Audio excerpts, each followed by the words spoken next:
Hi guys, good evening, good evening. Can you all hear me? Can you all see me? Hi sir, good evening. Good evening. Hi Vaishnavi, hi Osama, hi Vasu. Sir, can you increase the pace? Okay.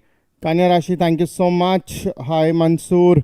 Right guys, so are you excited to start the session again today? Right. So congratulations to all of us. It's 3 days in a row. We have hit a hat trick on a BLS series.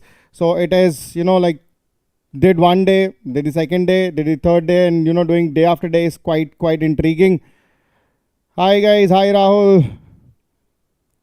Right. So without wasting any further time, let's kickstart the discussion today. So आज का जो objective था, that is going to be about the thyroid swellings. ठीक है? So we'll talk about in a nutshell ki what are these thyroid swellings, how do we classify them, what is the objective behind it. So there are a lot of things that is to be required, and we'll try to understand each, in a very meticulous order as we go.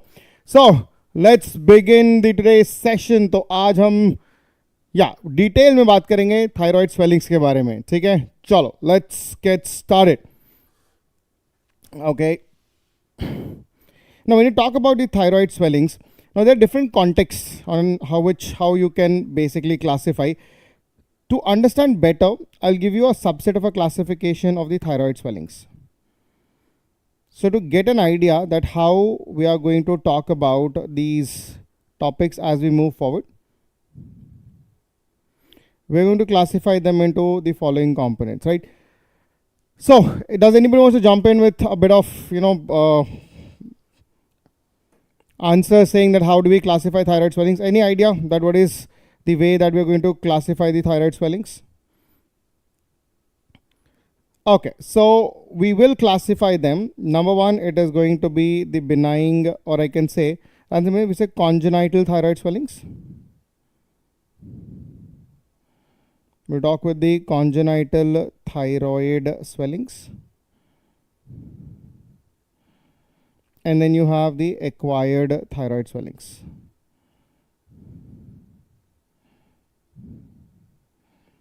So we'll be more, intrigued, or majority of our patient load is going to be from an acquired thyroid swelling wala subset. In the congenital thyroid swellings, we will be discussing about two important topics.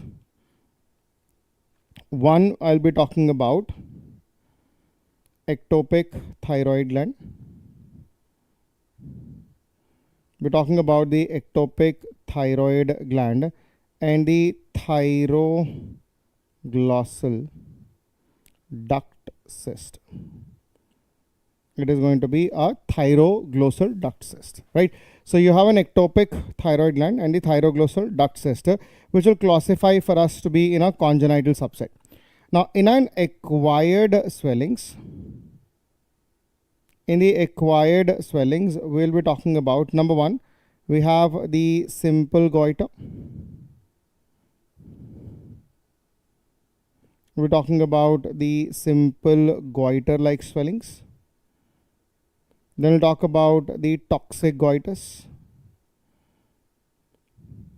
We have the simple goiter, toxic goiter, inflammatory thyroid swellings, inflammatory thyroid swellings, and the last subset will be your thyroid neoplasias.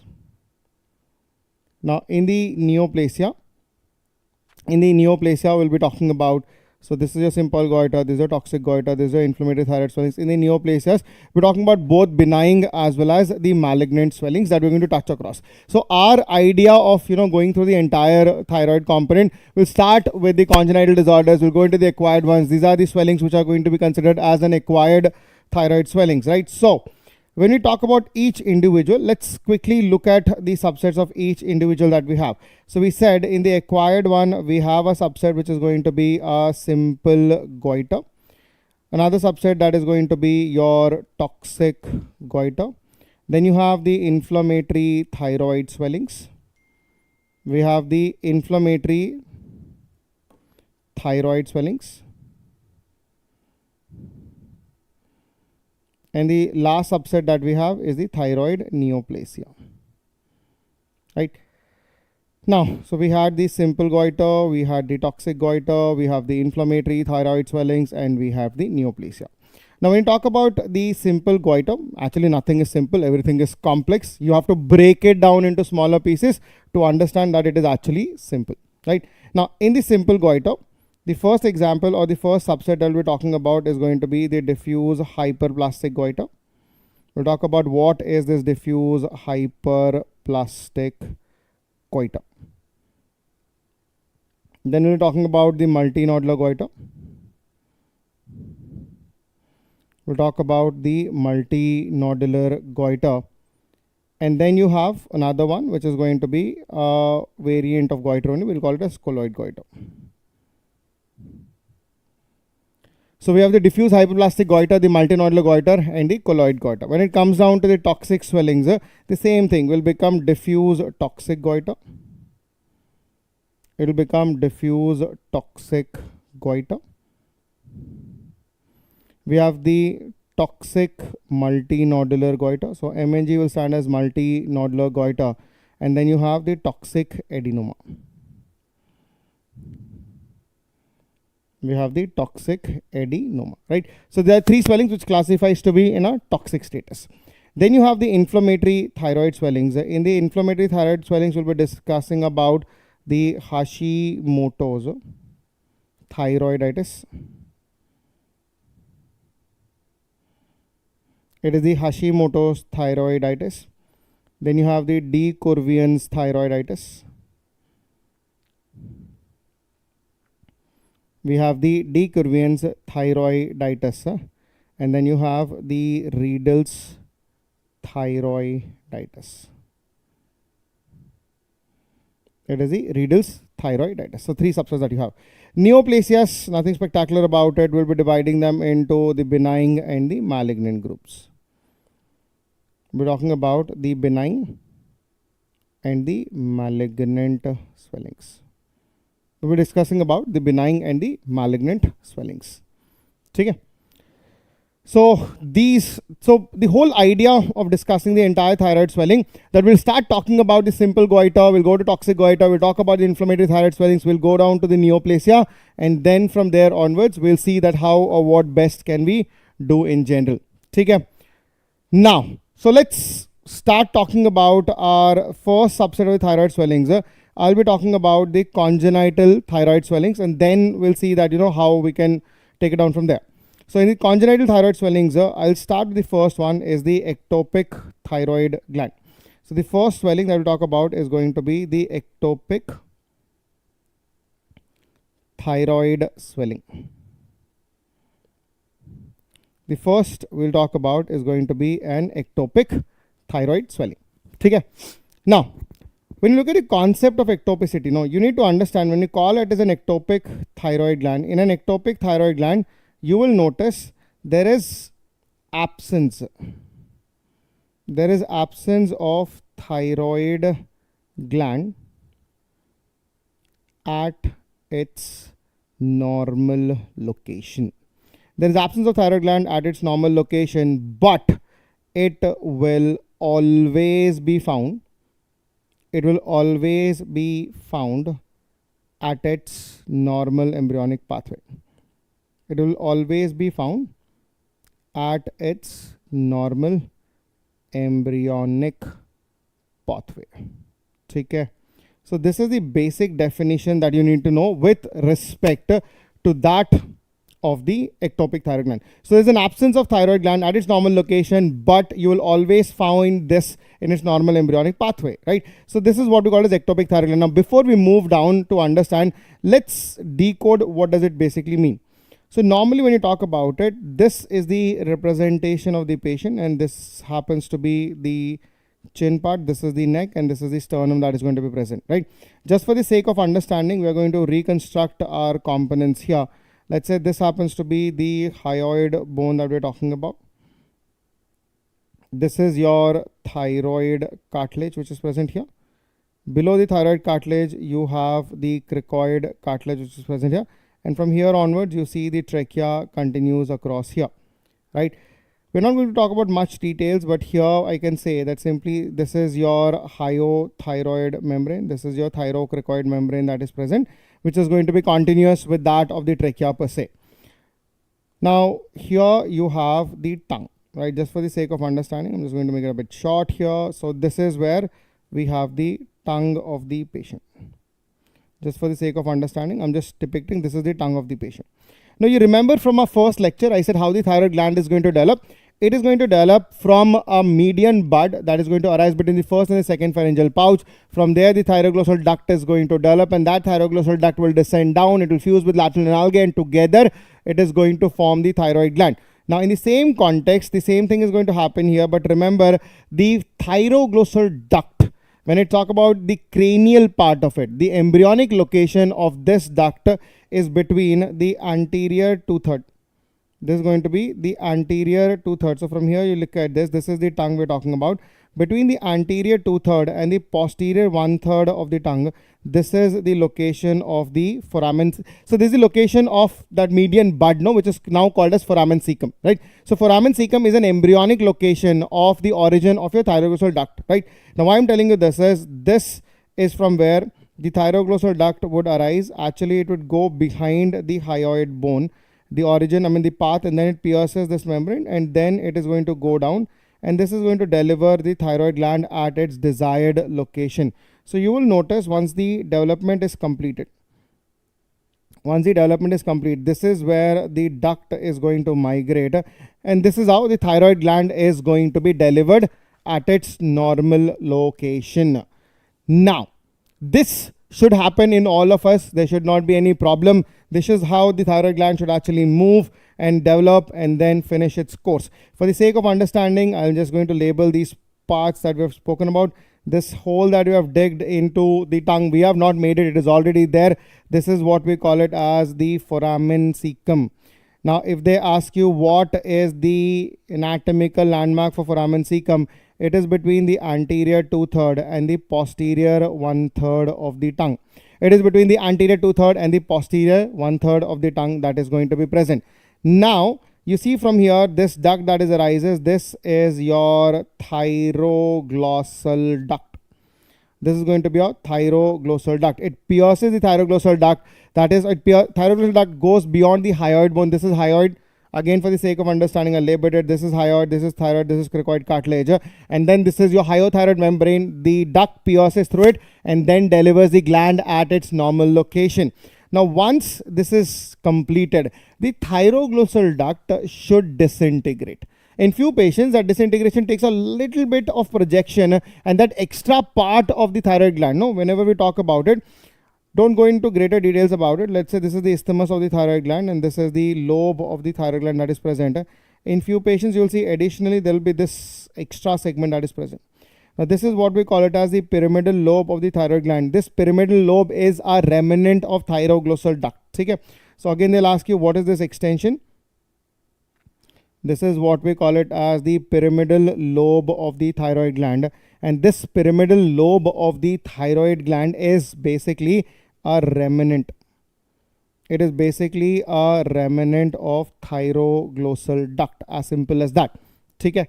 Now, this is not the point of discussion for now. The point of discussion is what is this ectopic thyroid gland? Why is it happening? You will notice that in few patients, as the gland starts to develop, rather than descending its course, it might stop right at the tongue. It might stop somewhere in between, or it can overshoot also. Now, based upon where it is going to be found, we have the locations of the ectopic thyroid gland. So we need to understand what are the possible locations of ectopic thyroid gland. Now, look at the possible locations of the ectopic thyroid gland. Again, in the same context, this is the patient, let's say. This happens to be the neck. This happens to be thorax. This is the tongue that we're talking about. Again, if you can revise along with me, this is going to be the hyoid bone that is present here. Beyond this, you have the thyroid cartilage. This is the cricoid cartilage, and this continues as trachea. These are the tracheal rings that we present. Now you have the hypothyroid membrane that is present here. This is the thyrocricoid membrane that is present, right? Normally, we expect the thyroid gland to be delivered at its position that is going to be here. So this is the normal location of the thyroid gland. What if the thyroid gland, which was descending from the thyroglossal duct, the origin of it was at the base of the tongue, that is between the anterior 2/3 and the posterior 1/3 of the tongue. What if it did not descend properly? So what is going to happen? You will now notice that the thyroid gland may form just above the tongue.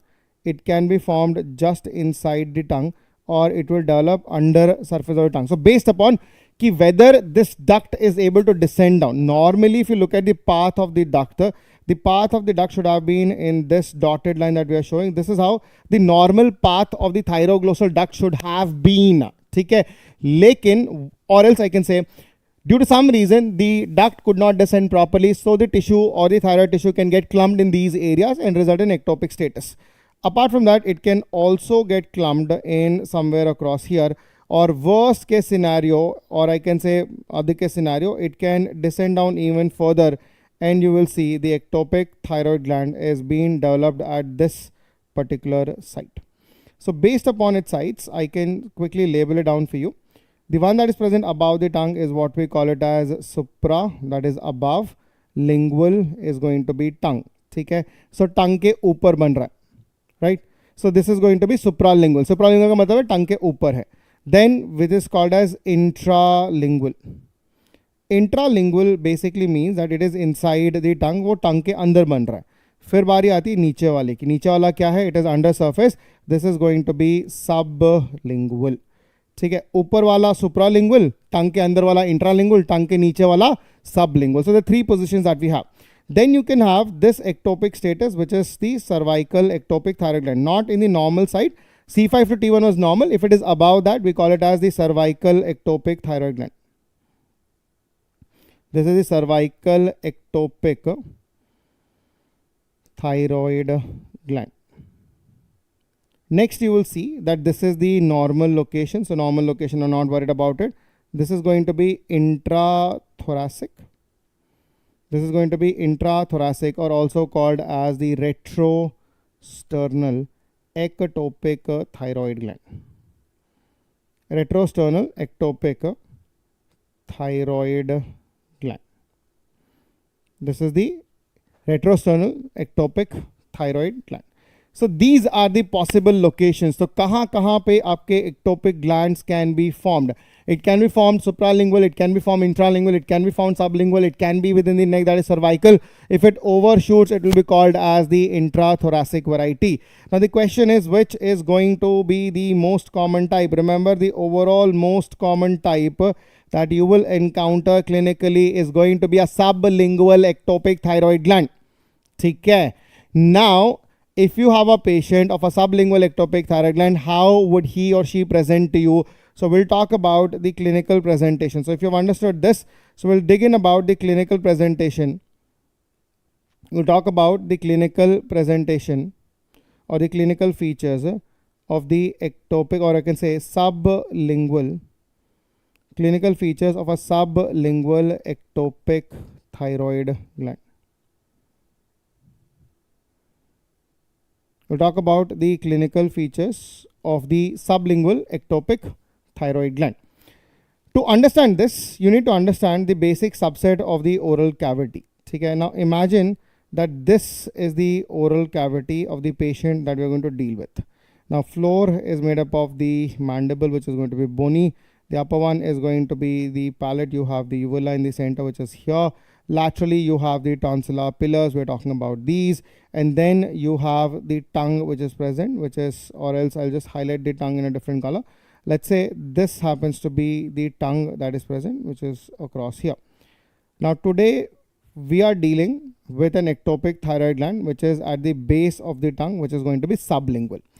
Now, if you look at the whole context, okay, the whole space when you look at it is not such a great space. No, the lower part is covered by mandible, that is the bony component is here. It is not going to be flexible. Bone says no, thank you, goodbye, you're not allowed.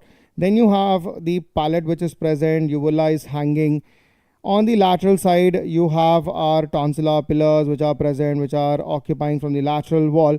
So basically talking, no, we do not have much of the space to play. We have very little space in the oral cavity or the oro-airway space for the air as well as food to enter. So oral cavity, देखने में बड़ा है, ठीक है, देखने में बड़ा है, but I'll tell you honestly कि है बहुत छोटा सा. तो यही है ना, हाथी के दांत दिखाने के और खाने के, और ऐसे देखने में मुंह इतना बड़ा लगेगा, लेकिन the space through which the airway or the food enters is going to be quite compromised. I guess it's a very confined space. ठीक है. Now, when you look at this patient, initially you will not have any problem. So we say the all patients of the ectopic thyroid gland, when we start seeing them, we'll see at the age group of the first decade of life, that is around 10 years of life.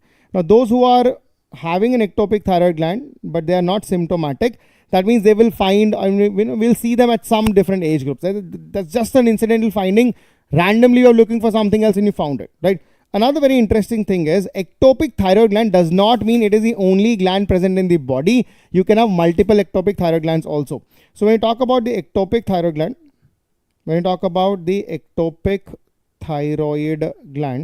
now this ectopic thyroid gland can be multiple as well. So when you look at the overall percentage, the 70% of these glands, 70% of the ectopic thyroid glands are solitary. They are solitary, and 30% of them will present to you with multiple ectopic thyroid glands, right? They'll present you multiple ectopic. Multiple का मतलब क्या है कि it is possible the same person is going to have in the sublingual region, in the cervical region, as well as in the intrathoracic region. ठीक है? Asghar, I got your point. At the end of our topic, Hindi में फिर पूरा summarize कर देंगे, उसका भी feel ले लेंगे, कोई टेंशन नहीं है, ठीक है. So for now let's continue. So we have a patient who's going to have an the sublingual ectopic thyroid gland. Mota concept I'm trying to explain you, that an ectopic thyroid gland patient may not have the only single gland. There's a possibility of being multiple also. There's 70% of them will be solitary, 30% of them will be multiple. Now why am I so emphasizing on this point? क्या reason है कि मैं बार बार यही बोले जा रहा हूं? The reason that I'm trying to tell you this is those who are going to have a solitary ectopic thyroid gland, ठीक है, now because it is going to be present in a confined space, it cannot grow at its full potential, especially in the lingual regions. They will not be able to produce enough amount of hormones, so hence these patients will also have signs and symptoms of hypothyroidism. We'll discuss about it in detail. What are the signs and symptoms of hypothyroidism? Hypo means less, that is thyroid status is going to be seen. Now on the other hand, those who are going to have multiple ectopic thyroid glands, because they have multiple glands, they will be able to compensate the amount of hormone to be secreted. So these patients remain euthyroid. Euthyroid is a status where the thyroid hormone levels remains normal, as simple as that. Okay? Now, if you look at the whole subset that we have tried to organize here, I've given you a basic idea of what is an oral space looks like, how can be an ectopic thyroid gland present to you, it can be multiple or solitary. So I'm going to talk about one of my patient who I saw in the initial part of my residency, and that is when I saw this guy, he's been brought to into a OPD per se. We'll discuss the case, we'll try to analyze how the patient is going to present to us and what are the problems the patient is going to face. The problem what the patient is going to face is over a period of time, you will notice as the age of the patient will continue to increase, the demand for the thyroid hormone will also increase. Now, as the demand for the thyroid hormone increases, to compensate for that demand, you will now notice that the gland size will also start to increase. Now, as the gland increases in size, right? As the gland is increasing in size, it is now going to exert pressure. It is now going to exert pressure onto the structures which are going to be around this area. The first one is going to be the tongue. So because of this, you will now notice that the tongue is going to be pushed upwards. So because of the gland's enlargement, the first thing that you will notice is going to be the tongue is going to be pushed upwards. Now, as the tongue is going to get pushed upwards, what are the problems that this patient is probably going to face? Okay? Now, imagine it this way. If I just ask you before we move into any further discussion, what are the different functions of the tongue? What are the different functions of the tongue? What are the different functions of the tongue? Now, here's the thing. The most important functions of the tongue, when you consider it, it is taste, right? Why taste is most important? Because tongue is the only organ in the body which can differentiate between toxins and non-toxins. To accept or reject a food purely depends upon the taste that you're going to perceive, and then therefore consume the food as well. The second important thing is speech modulation. The ability to speak and make a phonetic sounds. Again, it is modulated by tongue. The third important, it assists in swallowing the food, and the fourth important, it is allowing you to chew the food as well. So when you start chewing, the tongue starts pushing the food between your teeth so that your teeth can churn it and chew it. So chewing is the teeth are moving like this only. Not who's going to feed the food? The food is fed by the tongue. So tongue is very, very important. Taste, talking, your swallowing as well as chewing. All these are the four important components that your tongue is going to take care about it. Now, imagine you have a patient who is going to have a presentation like this, right? In order to understand the problem, now imagine कि मैंने आपके tongue के base पे ना एक कुछ heavy weight सा बांध दिया है, ठीक है? अब बांध दिया है तो problem क्या होगा? If I've tied something heavy on the base of your tongue, what is going to happen? The first question to you is, do you think the taste is going to get altered? Let's say there's a tongue that is present. I've tied a heavy weight to the tongue. The tongue is now dragging down. There's a lot of weight on the tongue. But my question to you is, does it alter or hamper the taste? The answer is no. The architecture of the tongue remains normal. Now, because the architecture is normal, the functional status remains normal. So taste is not going to be altered. The problem क्या होगा? Problem हर वो mechanical चीजें जो टंग करता है वो नहीं कर पाएगा, जो हिलने डुलने से करना पड़ता है, ठीक है? I am repeating again, every single function that our tongue is able to do, which is a mechanical function, it is going to get hampered. For example, to talk you have to move the tongue, to swallow you have to move the tongue, to chew you have to move the tongue. These are going to be the problems. So I met this patient, quite interesting one. So this was a patient who was brought to us. As I told you, the usual age of presentation will be around first decade. Somehow it is slightly more common in male babies when compared to female childs, right? Female childs have great survival potential when compared to males. So hence males are going to get more affected. Now, this was a patient who came with his mother. Obviously, 10 साल का बच्चा है, खुद तो आएगा नहीं, तो mummy लेके आई हैं, ठीक है? हमने बोला, मैडम क्या प्रॉब्लम है? मैडम बोलती है, मुझे कोई प्रॉब्लम नहीं है. तो आई सेड ओके, फिर किसको प्रॉब्लम है? तो मैडम ने अपने पल्लू से अपना बच्चा निकाला, बोला इसको प्रॉब्लम है. तो मैंने बोला क्या प्रॉब्लम है? मैडम बोलती इसको भी कुछ ज़्यादा प्रॉब्लम नहीं है. वो हम गए थे ये पीडियाट्रिक डॉक्टर के पास, उनने बोला बड़े डॉक्टर से मिल लो. उन्होंने बोला बड़े डॉक्टर कौन? बोलते ये surgeon, everybody around people perceive surgeons as a bigger doctors. तो मतलब बड़े डॉक्टर से मिलो. हमने बोला हाँ ठीक है, हम ही बड़े डॉक्टर हैं, बताओ क्या प्रॉब्लम है. तो मम्मी ने स्टेटमेंट ओपन किया. मम्मी स्टार्टेड टेलिंग कि प्रॉब्लम जो है वो कुछ ऐसा है. मैंने बोला कैसा है? तो मम्मी बोलती देखो डॉक्टर साहब, मेरा बेटा ना आजकल खाना कम खाता है. तो मैंने बोला यार चाहे कितना भी खा ले एक बच्चा, माँ को हमेशा कम ही लगता है, ठीक है? So when the mother walked in to us, her first complaint was my child is not eating much. So obviously, no matter how much you eat, your mother will also think that you have not had enough, right? Now, because of that, I didn't pay much attention to it. But the following sentence was quite interesting and important. She said, "Sir, my son does not like eating nowadays. He has stopped eating. I mean, he's very reluctant to eat. He's not feeding well. But when I give him something to drink, especially in the form of liquids, like, if I'm giving him milk, the milkshake, or I'm giving him cold drink or juices or anything, he's gulping. Initially, he used to drink 1 glass of milk. Now he's not even satisfied with 3 glasses of milk. So what is it trying to tell you? That the appetite is not lost. He's not decreased the appetite. It is his solid food intake has decreased. For him, he knows every time he has to eat, no, he has to chew.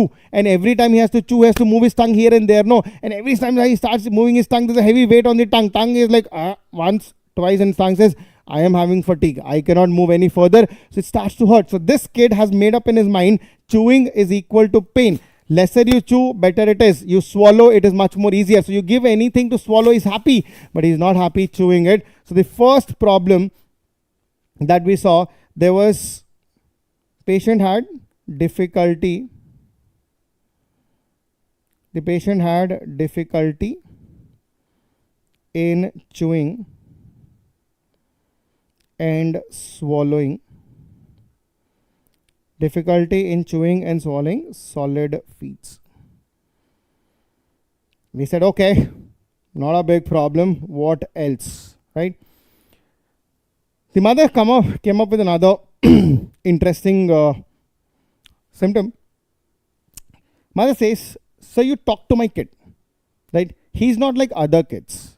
I said, okay, fine. Every mother thinks his kid is quite special. So nothing spectacular about it. As the mother's way of, loving a kid. But then she said something very interesting. She said, you talk to my kid, you will understand that he will give you a very precise answer. That means if you ask him a question, the answer will be to the point. He is not like, he would not blab it. He would not, randomly talk things. And I was like, quite intriguing. I have not come across a kid who would give me an answer to the point. So I wanted to talk to this kid. I said, okay, fine. Let's have a conversation. Okay? So because I was so intrigued, this is a kid who's not going to talk about all that nonsense, to the point answer. I would want to talk to a kid like that.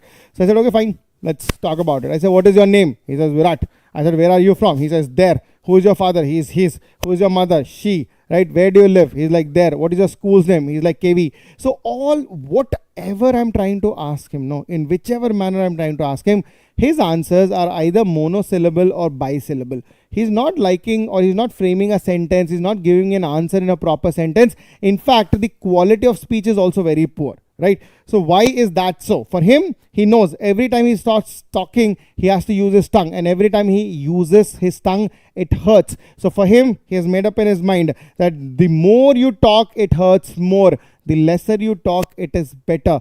आज के ज़माने में यही मंत्रा है, जितना कम बोलोगे उतना बेहतर है. इस बच्चे को ये ज्ञान बहुत जल्दी मिल गया, और हम में से कुछ लोग हैं जिनको ये ज्ञान अभी तक नहीं प्राप्त हुआ है. तो बेटा कम बोलना इज मोर इंपॉर्टेंट. इसकी तो मजबूरी है, हमारे लिए तो अकल की बात होगी. तो this is a guy who says that here there is difficulty in talking as well. There is difficulty in talking as well. So there is difficulty in chewing is there. There is difficulty in swallowing. There is difficulty in talking as well. Then I said, okay, fine. Let's have a little bit more conversation. 10 साल का बच्चा है, life problems के बारे में थोड़ा ना बात करेंगे, right? I would not ask about his, other life or, worldly problems. So I started making a conversation with him about cricket, which all of us love. I said, what do you like? He says, cricket. I said, who's your favorite player? He says, Virat. And I said, okay, great. Then how often do you play? The answer is no. I am like, what? A 10-year-old kid who loves cricket, who loves Virat, and he says he doesn't play cricket. For a 50-year-old guy, it is understandable कि 50 साल का बुड्ढा है, cricket पसंद है, नहीं खेल रहा, फिजिकल लिमिटेशन से बात बनती है. A 10-year-old kid who loves cricket but does not play cricket. And I was quite, puzzled कि ऐसा क्यों है. Then I asked him, क्यों भाई? तो ही से सर देखो आपको बात समझ में नहीं आ रही है. I have an ectopic thyroid gland, ठीक है, वो आपको पता नहीं है, अभी आपको डायग्नोसिस बना है, लेकिन उस एक्टोपिक ग्लैंड ने ना मेरा टंग लिफ्ट कर रखा है, ठीक है, ऊपर से पूरा oral space is getting compromised. So जब भी मैं क्रिकेट खेलने के लिए दौड़ने शुरू करता हूँ ना, I start running, the air hunger increases. Now to compensate that air hunger I have to breathe from my mouth. Problem क्या है कि oral cavity is already compromise, तो हवा जाती नहीं है. जब हवा जाती नहीं है तो मेरे को सांस आती नहीं है. अब जब मुझे सांस आती नहीं है तो फिर सारे बच्चे मेरा मजाक उड़ाते हैं, इससे अच्छा मैं खेलूँ ही ना. So for him he is like every single time he starts to run there is a lot of distress. The air hunger increases, not able to compensate that air hunger from breathing, so hence gets into respiratory distress. So here there is difficulty in breathing as well. There is difficulty in breathing. This difficulty in breathing is usually because of exertion. Okay? So there's difficulty in chewing, swallowing, there's difficulty in talking, there's difficulty in breathing. And as I was having this conversation, suddenly the mother jumped in between, ki doctor sahab, I also have a problem. I said, pehle bacche ki to sun le. So she's like, nahi sir, problem isi ki wajah se. I said, what? Dekho sir, when I got married, the husband used to sleep on the right side. He started snoring from day one. So my right ear is sensitized to snoring. मुझे problem नहीं है. Now this guy sleeps on my left hand side. Now he started to snore as well. So my left ear is also buzzing. So every time I wake up, I only see snoring. Now why is it snoring? When the baby lies down supine, the tongue falls even further. The airway gets even more compromised. Hence there is presence of snoring while sleeping. So there is snoring while sleeping. there is snoring while sleeping. So we had a kid who is going to have difficulty in chewing, swallowing, difficulty in talking, difficulty in breathing, and snores while sleeps. And as I told you that 70% of them is going to have a single ectopic thyroid gland. So there will be signs and symptoms of hypothyroidism. So they will also have the signs and symptoms of the hypothyroidism that are going to present to us. Okay? Now these were the symptoms that the baby was brought to us, and we had to work this up. When you have a symptom like this, you really can't think about a diagnosis, right? Right now, I know that the baby is not able to eat, he's not able to talk, he's not able to swallow. So what do you think in general?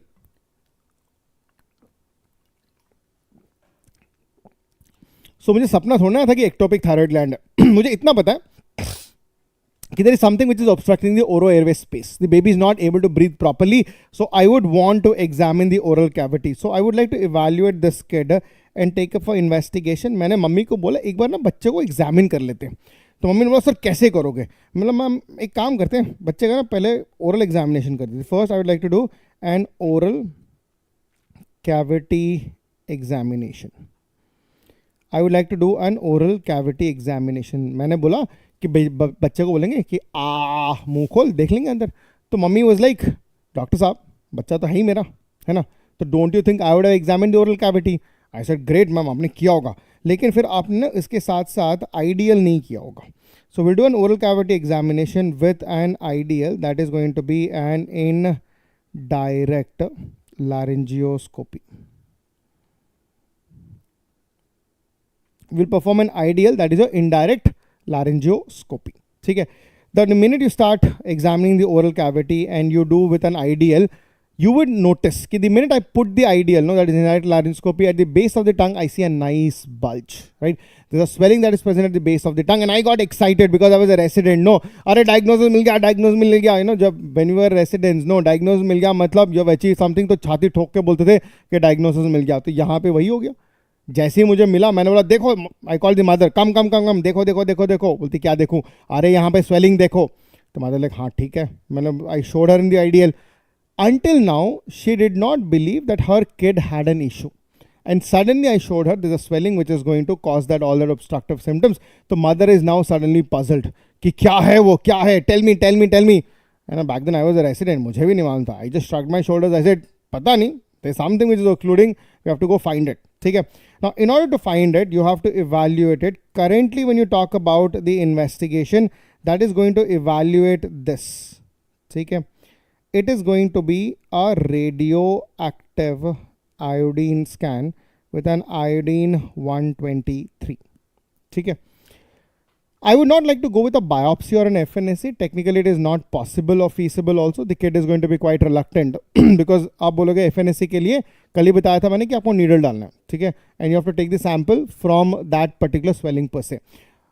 If you're not very sure about it, the base of the tongue swellings can have a spectrum of hemangioma to sarcomas and lymphomas, and then you have an ectopic thyroid gland. All these are vascular swellings. Now, putting a needle will bleed. That's one problem. Second, technically सोचो, एक बच्चा जो आपके अस्पताल में आया है, अगर आप उसको बोलोगे कि उसके बम में इंजेक्शन लगाना है, पेशेंट भाग जाएगा और बच्चा रोएगा जोर जोर से. ठीक है, वो करने नहीं देगा. और आप बोल रहे हो कि बेटा मुंह खोल, मैंने तेरे मुंह में नीडल डालना है, बच्चा मानेगा?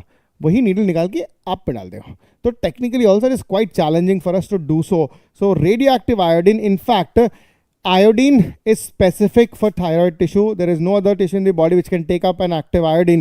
So I'll take a radioactive iodine. So radioactive iodine देने से हमारे दो advantages हैं. Now the minute you give radioactive iodine, I will know, number one, I can confirm the diagnosis. I can confirm the diagnosis of ectopic thyroid gland. Of the ectopic thyroid gland. So this is what we are supposed to do. On the other hand, along with that, as we have confirmed the diagnosis of ectopic thyroid gland, it will also tell me the number of ectopic thyroid glands that are present. The number of ectopic thyroid gland that is present. Right? So to confirm the diagnosis as well as to tell the number of ectopic thyroid glands, you will have to do a radioactive iodine. Now, Once you've confirmed it, I will see the number of ectopic thyroid glands that are present. I can have two options. One, either it could be a solitary ectopic thyroid gland that is single in the body, or whether it could be a multiple ectopic thyroid glands, right? Now, if you have a multiple ectopic thyroid gland, no, then the problem ही नहीं है, right? Because whichever is causing symptoms, I would like to remove it. So here I will simply go ahead with excision of that ectopic thyroid gland, which is causing all these distressing symptoms. On the other hand, if it is a solitary ectopic thyroid gland, this is the only source of endogenous thyroid hormone production. So I would not like to go and remove it. Rather than that, I would like to address the symptoms. Now, is bachche ki problem kya? What are the symptoms that you have? The symptoms in this kid has having difficulty in talking, there's difficulty in swallowing, there's difficulty in breathing, as well as, speech, eating, swallowing, chewing, as well as speaking. These are the problems the kid is going to have. All these problems are mechanical because there's a heavy weight at the base of the tongue. If I decrease the size of the weight, the tongue will start moving freely, hence the symptoms will resolve. Now, my goal here is to decrease the size of the swelling, and that is what we call it as the suppression therapy. That is what we call it as the suppression therapy. And for suppression therapy, we'll give T4 supplement, that is thyroxine. See, now you would say, sir, how does this thyroxine basically help in decreasing the size of the swelling? Now the concept is quite simple. You start giving T4 from outside. What will happen to the concentration of T4 in the body? The concentration of the T4 in the body will slowly start to rise up. Now, as the T4 increases, because of the negative feedback we have learned yesterday, what will happen to TRH? The TRH will decrease. Now, if the TRH will decrease, the TSH will decrease. If the TSH will decrease, the follicular stimulus will decrease. If the follicles are not stimulated for prolonged period of time, they undergo atrophy. And when a cell or a tissue becomes atrophic, it shrinks in size. And that is how the swelling will decrease in size. The symptoms will resolve and the patient will become better. Now you would say, sir, if the size of the swelling is decreasing, won't it cause hypothyroid features? Because the gland decreases in size, the production of the hormone decreases. I totally agree with you. But the problem is I am also solving the same issue by giving thyroxine, which is a T4 supplementation, which is the treatment for hypothyroidism. So T4 is not only decreasing the size of the swelling, it is also treating your hypothyroid features. And this is how you address a kid who is going to have an ectopic thyroid gland. It's going to be an ectopic thyroid gland. Is that clear? Okay. So we spoke about one of the very important topics that you will come across, that is going to be the ectopic thyroid glands. Okay.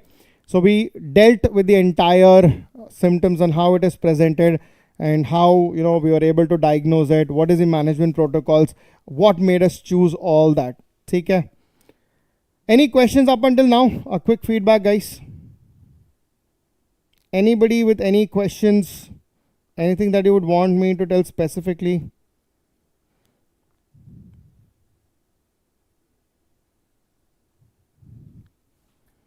Quick feedback. I'll show you a video of the ectopic thyroid gland. Just give me 1 second.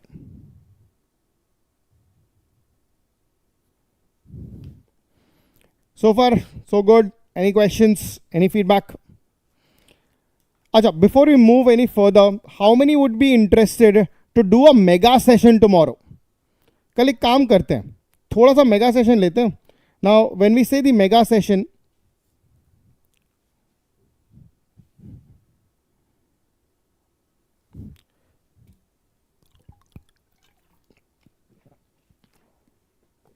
tomorrow, can we do a mega session? A mega session is something, we'll take a 2.5 hour lecture and then we'll try to finish whatever the backlogs that we have. Okay? So backlogs में, what do we have? I think we're left out with the goiter wala part, which is supposed to be completed today. We'll see tomorrow or Saturday. What do you think? 3 दिन तो हो गए. Continuous 4 दिन करना है कि Saturday कर लें?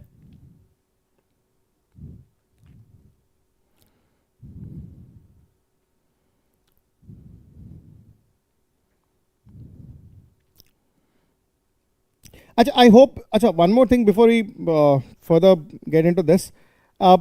If I've been telling you from last 2 days, this is the third time I'm giving you the same disclaimer. We'll continue tomorrow. कर लें कल, great. So tomorrow will schedule a session. ठीक है, डोंट वरी अबाउट इट. कल एक session schedule कर लेते हैं. I tell the team to do so and then will hit it hard tomorrow. तो कल एक मेगा सेशन कर लेंगे 2 घंटे का, so that will be able to finish until गोइटा. ठीक है. अच्छा, उसके बाद one more important thing is every single episode of BLS that we are going to do, I would want you to give me an active feedback of what all can we incorporate in this, how can we make it more better, and how can I make you, use this series in a much better way. ठीक है. अच्छा, so think about that. Meanwhile, I'll just play this video that we have. This was that kid I was talking about. So we found this kid and then we do a video laryngoscopy also to see is it the same substatus or it is beyond this. So right now you can see that we have entered the oral space. This is the part of the swelling that we are looking right across here. Okay, I have to drag the tube a bit towards, yeah, here you can see that is the uvula that is hanging.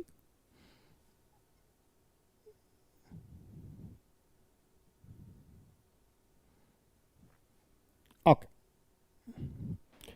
So we are entering, that is the swelling which is occluding. Look at how narrow the entire oral space has become. That is the vocal cords. You just saw the vocal cords, right? I'm going to pull it a bit backwards. I will drag a bit back. Thoda piche khichenge, khicha, and that is uvula. You're right bang on the uvula. We said bolo ah, and then the patient said ah. It opened and that is the swelling. Okay? So this is on a video scope that we saw. There's an ectopic thyroid gland that is present. We did a radioactive iodine scan.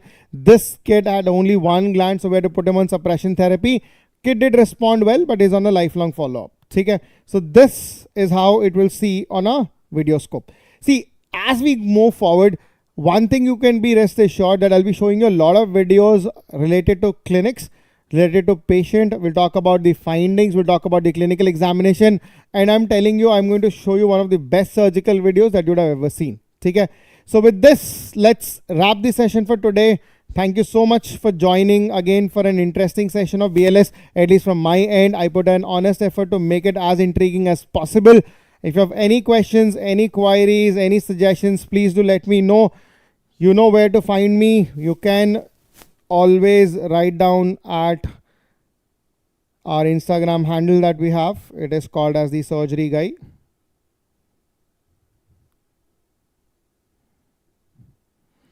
The surgery guy, this is the same that you'll find in the Instagram as well as Telegram group. This is our Insta handle as well as your Telegram group that you will see. It is by my name, that is Dr. Sandeep Seeram Reddy.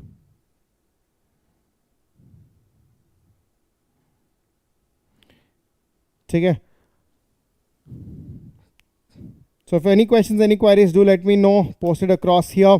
And all, if anybody is from South India, especially from Andhra, Telangana, or from Karnataka, huge shout out to you guys. I got a lot of messages on my Insta from my previous college also.